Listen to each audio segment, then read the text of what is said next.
अजीज़ तलबा और तालबात, Farooq foundation online school के ज़रिए यकसा नसाब के मुताबिक तालीम हासिल करें। अगर हमारी वीडियोस पसंद आएँ तो चैनल को सब्सक्राइब करें और दोस्तों के साथ शेयर करें और बेल आइकन को लाजमी दबाएं ताकि आइंदा आने वाली तालीमी वीडियोस आप हासिल कर सकें। औज़ुबिल्लाहिमिनश्शैतानिर्रजीम बिस्मिल्लाहिर्रहमानिर्रहीम। अस्सलाम वालेकुम बच्चों, कैसे हैं आप सब। उम्मीद करती हूँ कि आप सब खैरियत से होंगे। बच्चों, आज हम पढ़ रहे हैं इस्लामियात क्लास हफ्तम।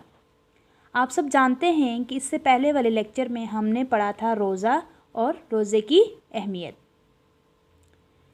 सबसे पहले हम रोज़ा और रोज़े की अहमियत के बारे में जो पढ़ा था उसको एक दफ़ा रिवाइज़ कर लेते हैं, फिर हम इसकी आज एक्सरसाइज करेंगे क्योंकि हमने पिछले लेक्चर में इस सबक को कंप्लीट कर दिया था।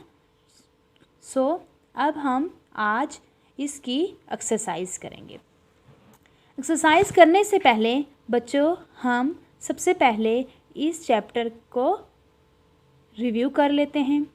इसमें हमने पढ़ा था सबसे पहले रोज़े के लुग़वी और इस्लाही मायनी, रोज़े की अहमियत और फ़जीलत, रोज़े के बारे में हदीस जो आप सल्लल्लाहु अलैहि वसल्लम ने इरशाद फरमाई, यानी कि रोज़े को हदीस मुबारका के हवाले से पढ़ा था। फिर हमने पढ़ा था रोज़े के आदाब क्या होते हैं और रोज़े में यानी हमें किन किन चीज़ों का ख़्याल रखना चाहिए। रमज़ानुल मुबारक के महीने रोज़े में कितने अशरे होते हैं और वो अशरे क्या क्या कहलाते हैं। उसके बाद हमने पढ़ा था रोज़े के फ़वाइद, चाहे वो जिस्मानी हो चाहे वो रूहानी हो। उसके बाद हमने पढ़ा था एतकाफ़ और शब कदर। बच्चों, सबसे पहले हमने पढ़ा था रोज़े के लुग़वी और इस्लाही मायनी, यानी कि रोज़ा अरबी ज़बान का लफ्ज़ है और इसके लुग़वी मायनी है रुक जाना, और यानी कि खाने पीने से और नफसानी ख्वाहिशात से ख़ुद को रोके रखना। फिर हमने पढ़ा था कि रोज़े की अहमियत और फ़जीलत क्या है। आप सल्लम ने हदीस के ज़रिए बताया कि रोज़े की अहमियत और फ़जीलत क्या है, और अल्लाह ताला ने ख़ुद इरशाद फरमाया है कि रोज़ा मेरे लिए है और मैं ख़ुद इसका अजर दूँगा। और अल्लाह ताला ने ये भी हदीस में इरशाद फरमाया गया है, एक हदीस में, कि रोज़ेदार के लिए एक मख़सूस ख़ास किस्म का दरवाज़ा है जिसे रायान कहते हैं, उसमें से रोज़ेदार ही दाखिल हो सकता है। और बच्चों, फिर हमने इसमें पढ़ा था रोज़े रमज़ानुल मुबारक में ही कुरान मजीद नाजिल हुआ और रमज़ानुल मुबारक में ही शब कदर नाजिल की गई। और जो रमज़ानुल मुबारक का महीना होता है वो बहुत बाबरकतों और फ़जीलत वाला महीना होता है। इसमें हमारे अंदर दूसरे लोगों के लिए हमदर्दी और मोहब्बत और जज्बा पैदा होता है, दूसरे लोगों की मदद के लिए जज्बा पैदा होता है, एहसास पैदा होता है। और रमज़ानुल मुबारक के बाबरकत महीने रमज़ान में ही 3 अशरे होते हैं। पहले अशरे को रहमत कहते हैं, दूसरे अशरे को मग़फ़िरत कहते हैं और तीसरे अशरे को जहन्नम से निजात का अशरा होता है, जिसमें एक दुआ भी पढ़ी जाती है जो तीसरे अशरे की दुआ होती है। बच्चों, क्या होती है? अल्लाहुम्मा अजिरनी मिनन्नार, ए अल्लाह मुझे जहन्नम के आग से बचा। ये क्या है? ये तीसरे अशरे की दुआ है बच्चों, ठीक है।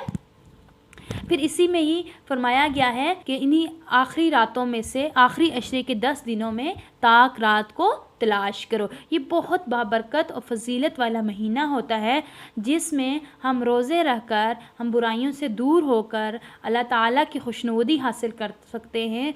और अल्लाह ताला फरमाता है कि इस रमज़ानुल मुबारक में जो रोज़े रखता है उसका अजर मैं ख़ुद दूँगा, और ये मेरे और बंदे के दरमियान क्या है? एक राज़ो न्याज का मामला है। रोज़े की हकीकत सिर्फ अल्लाह ही जानता है, अल्लाह के सिवा कोई भी नहीं जानता। और ये इसमें जो आखिरी अशरा होता है उसमें शब कदर होती है, वो 1000 महीनों से बेहतर होती है। ठीक है बच्चों।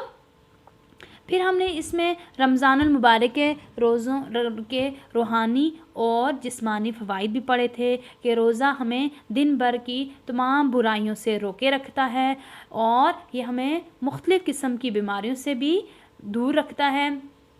रोज़ेदार की दुआ जल्द कबूल होती है और ये रोज़ा जब हम रखते हैं तो हम भूख और प्यास के साथ साथ मुख्तलिफ़ किस्म की बुराइयों से, मुख्तलिफ़ किस्म के गुनाहों से ख़ुद को बचाए रखते हैं।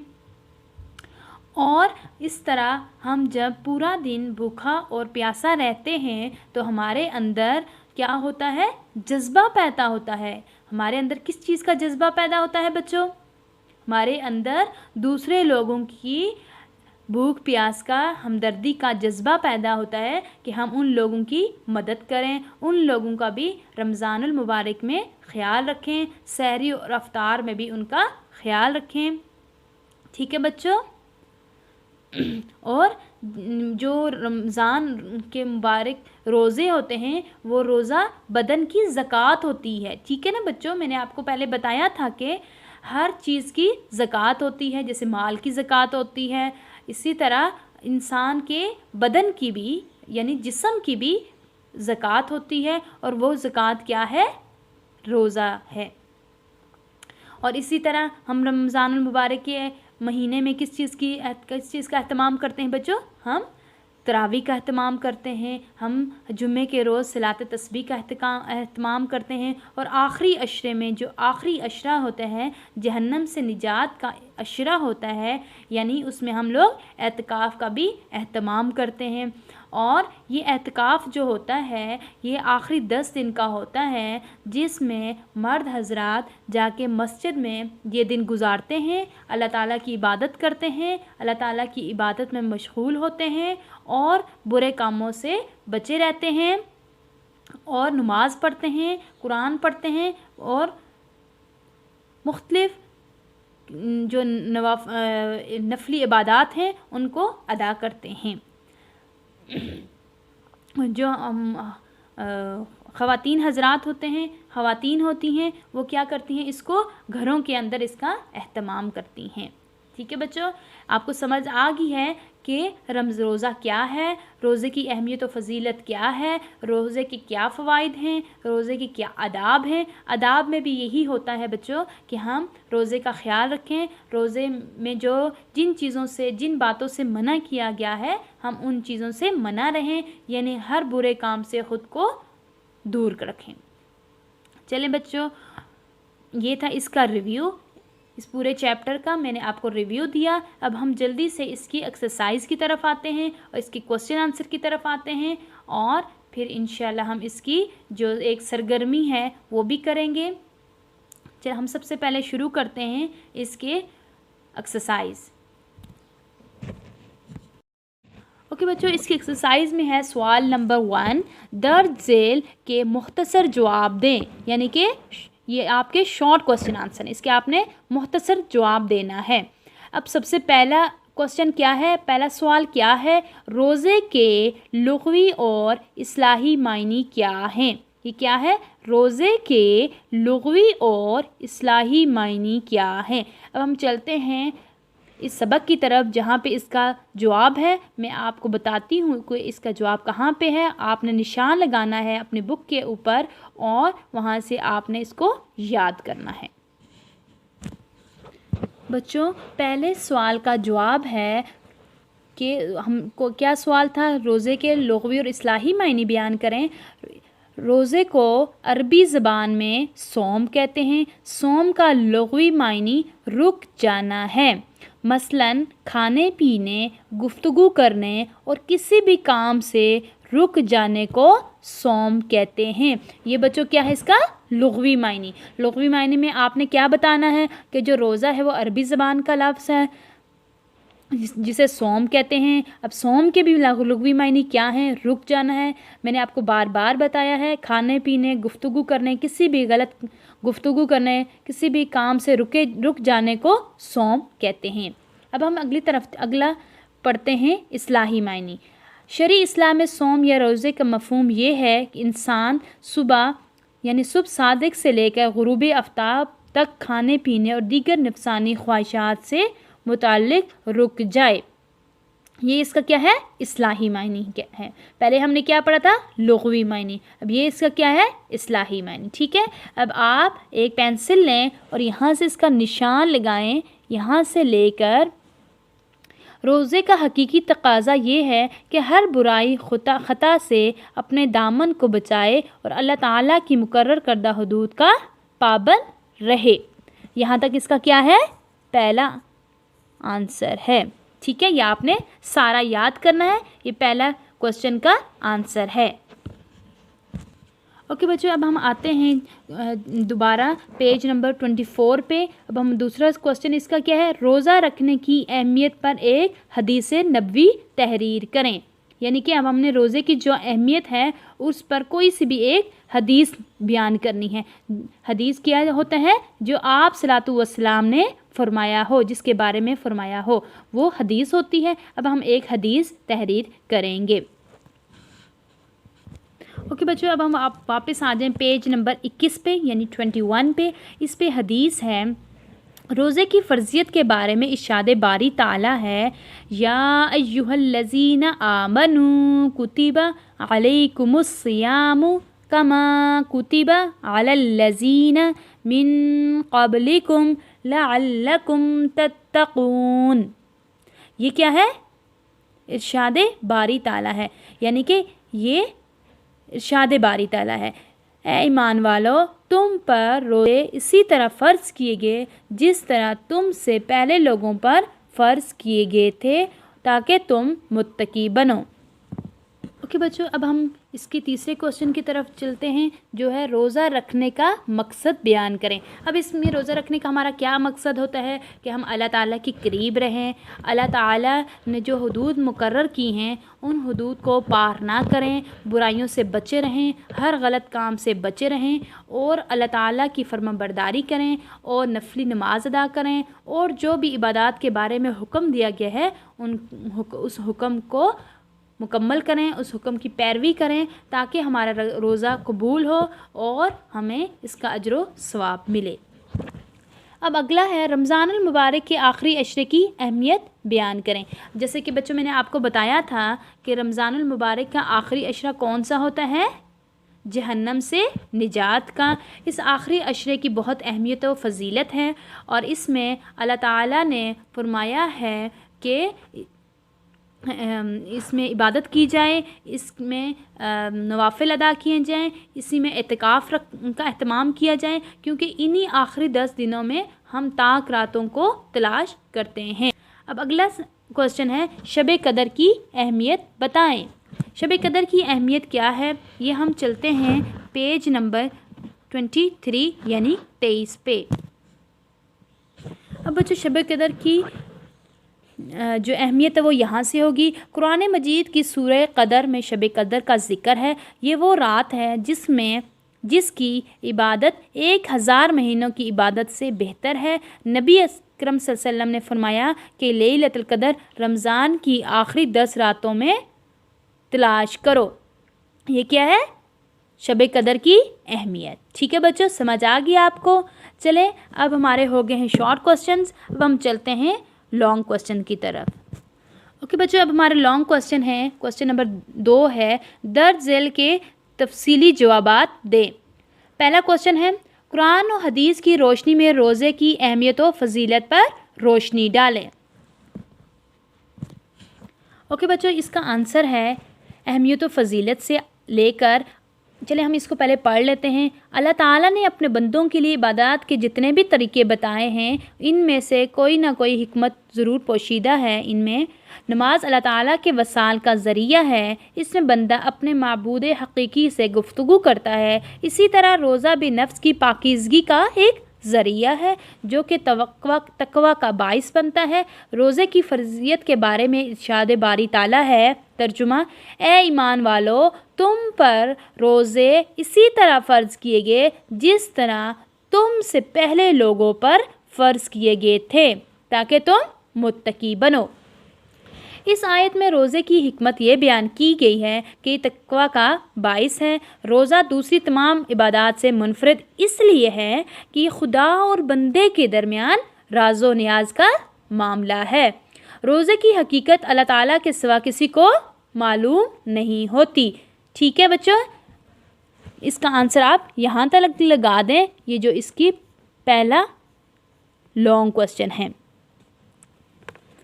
अब इसके बाद आप इसका यहाँ से भी लिख सकते हैं पेज नंबर। ओके बच्चों, आप इसमें ये भी ऐड कर सकते हो कि एक हदीस नबवी भी कि रोज़ा मेरे लिए है और मैं ही इसका अजर अता करूँगा, या आप इसमें भी ये भी ऐड कर सकते हो, आगे ये भी ऐड कर सकते हो। जिस तरह माह रमज़ान तमाम महीनों से अफजल है, इसी तरह रोज़ा भी इबादत में अफजल है। रोज़ादार की जो कदर व मंजिलत अजर व सवाब खुदा की निगाह में है, इसे एक हदीस में यूँ बयान किया गया है। जन्नत के 8 दरवाज़े हैं, इनमें एक दरवाज़े का नाम रैयान है, जिससे दाखिल होने वाला सिर्फ रोज़ेदार ही होगा। यहाँ तक आप लगा लें। ठीक है बच्चों, ये आपका लॉन्ग क्वेश्चन बन गया। इसको आपने तफसीली जवाब इसका देना है। इसमें आपने अहमियत और फ़जीलत को भी ऐड करना है। इसमें आपने एक इरशाद नबवी भी ऐड करना है, और इसमें आपने एक आयत का तर्जुमा भी ऐड करना है। ठीक है, फिर ये आपका लॉन्ग क्वेश्चन बन जाएगा। चलें बच्चे, अब सवाल की तरफ जो है, रोज़े के रूहानी और जिस्मानी फ़वाइद तहरीर करें। अब हमने इसमें क्या बताना है कि रोज़े के रूहानी और जिस्मानी फ़ायदे क्या होते हैं। ठीक है, वो हमने इसमें बताना है। ओके बच्चों, इसका आंसर है पेज नंबर 22 यानी 22 पे। रोज़े के फ़ायदे। रोज़े न सिर्फ इंसान की बातनी तहारत और रूहानी सेहत मकसूद है, बल्कि इसके बेशुमार फ़ायदे हैं। ठीक है, जो हम 1 बाय 1 रीड आउट करेंगे, और आपने इन तमाम फ़ायदों को याद करना है। जो आपका लॉन्ग क्वेश्चन नंबर 2 है, उसका यह आपका आंसर है। ठीक है, पहला फ़ायदा क्या है बच्चों? रोज़े के ज़रिए ना सिर्फ रूहानी पाकीज़गी हासिल होती है, बल्कि बहुत सी जिस्मानी बीमारियां भी दूर होती हैं। जैसे मैंने आपको बताया ना, बहुत सारी बीमारियां दूर होती हैं। ये दूसरा है, भूख और प्यास से मुसलमान के अंदर कनाअत पैदा होती है। तीसरा है, भूखा और प्यासा रहने से इंसान को दूसरों की भूख और प्यास का एहसास होता है, और इसमें हमदर्दी का जज्बा पैदा होता है। अब चौथा इसका क्या फ़ायदा है? रोज़ा इंसान को नज़्म व ज़ब्त का आदी करता है। अभी हमने ये बच्चों 4 इसके फ़ायदे पढ़े, इसके और भी फ़ायदे हैं। क्योंकि ये लॉन्ग क्वेश्चन है, तो इसमें आप लोगों ने तकरीबन 10 या 8 फ़ायदे जो हैं वो आपने इसमें लिखने हैं, क्योंकि ये आपका लॉन्ग क्वेश्चन है। ठीक है बच्चों, अभी हम इसके आगे फ़ायदे भी पढ़ते हैं। इसका अगला फ़ायदा है, रोज़ा इंसान के अंदर इखलास पैदा करता है, क्योंकि ये इबादत खालिसतन किसके लिए है? अल्लाह ताला के लिए है। ठीक है, अगला है इसका, रोज़ा पेट, जिगर और दीगर कई बीमारियों से बचाता भी है। रोज़ा इंसान को दिन भर बुराइयों से बचाता भी है। रोज़ादार की दुआएं भी बहुत जल्द कबूल होती हैं। रोज़ा मुसलमानों में बाहमी इत्तेहाद और मोहब्बत का सबब बनता है। तमाम मुसलमान एक वक्त पर इबादत में मशगूल होते हैं और एक साथ सहर व अफ्तार में शरीक होते हैं। हदीस पाक के मुताबिक रोज़ा जिस्म की ज़कात है। रोज़े से न सिर्फ दुनियावी फ़ायदे हासिल होते, बल्कि आखिरत में इसका बेइंतहा अजर है। ये सारा क्या है? ये रोज़े के फ़ायदे हैं। जो आपका एक्सरसाइज में सवाल नंबर 2 है, उसका ये जवाब है। ये तफसीलन जवाब देना है, तो इसलिए बच्चों आपने इनको सबको याद करना है, और ये लॉन्ग क्वेश्चन है, इसमें इन सबको ऐड करना है। ओके बच्चों, अब इसका आखिरी तफसीली सवाल है, रोज़े के आदाब बयान करें। अब ये भी तफसीली जवाब है, तो इसका हम सवाल है, तो इसका हम लोग ने जवाब भी तफसीली देना है। तो चलें, अब मैं आपको बताती हूँ कि इसका जवाब क्या होगा और वो कहाँ पे है। ओके बच्चों, इसका जवाब पेज नंबर 22 यानी 22 पे है। हम इसको रीड आउट कर लेते हैं। रोज़े के आदाब, इसका आप यहाँ से निशान लगा दें कि तीसरे सवाल का जवाब जो है वो ये वाला है। रोज़ा एक नहायत अहम इबादत है। इस्लाम में इसका ख़ास मकाम है। रोज़ा सिर्फ खाने पीने से रुके रहने का नाम नहीं है, बल्कि तमाम बुराइयों और गुनाहों से रुके रहने का नाम भी है। रोज़े में झूठ बोलने से ख़ुद को इज्तनाब करना चाहिए। तमाम बुरे काम जैसे रिश्वत, बेईमानी, नाप तोल में कमी, मिलावट वगैरह से भी हमें गुरेज़ करना चाहिए। रोज़े में सबसे ज़्यादा ज़रूरी ये है कि आप किसी दूसरे इंसान को तकलीफ़ ना दें, चाहे वो ज़बान हो या चाहे वो हाथ हो, यानी अपने इज़्ज़ा से किसी को नुकसान नहीं पहुंचाना चाहिए। अगर रोज़ा रख लेने के बाद इंसान झूठ, गीबत, चुगली, बुहतान तराशी, बेहुदा गोई और दूसरे अमाल बद से अपने आप को नहीं बचाता तो ये फिर रोज़ा नहीं बल्कि फ़ाका है, यानी ख़ुद को आपने वैसे ही भूखा और प्यासा रखा और इसका आपको अजर व सवाब नहीं मिलेगा, क्योंकि आप अल्लाह ताला की बताई हुई हदूद के मुताबिक आपने अल्लाह ताला के बताए हुए अहकामात के मुताबिक आपने रोज़ा नहीं रखा। ठीक है बच्चों, ये थे आपके मुख्तसर सवालात और तफसीली सवालात। इन दोनों का मैंने आपको बता दिया 1 बाय 1। आपने इन दोनों को बहुत अच्छी तरह से प्रिपेयर करना है। जो होता है ना बच्चों, मुख्तसर सवालात के जवाब दे, उसमें आपने शॉर्ट लिखना होता है। ठीक है, उसका जो स्पेसिफिक उन्होंने बताया होता है कि इसका बताएं आंसर क्या है, वो आपने लिखना होता है। लेकिन जहाँ पे लिखा होता है कि तफसीली जवाब दें, जैसे यहाँ पे लिखा हो तफसीली जवाब दें, तो वहाँ आपने इसको ब्रीफ करना होता है, एक्सप्लेन करना होता है, ज़्यादा डिटेल में जाना होता है कि इस क्वेश्चन में हमने ये लिखना है। चलें अब हम सवाल नंबर 3 की तरफ आते हैं। दुरुस्त जवाब का इंतखाब करें। पहला है, रोज़ा को अरबी ज़बान में डैश कहते हैं। नंबर 1 सोम, नंबर बी सलात, जीम सिरात और दाल सदका। अब आप बताओ बच्चों, मैंने आपको पढ़ाया ना कि रोज़ा अरबी ज़बान का लफ्ज़ है जिसका मतलब क्या है। शाबाश, सोचें इसका मतलब क्या है।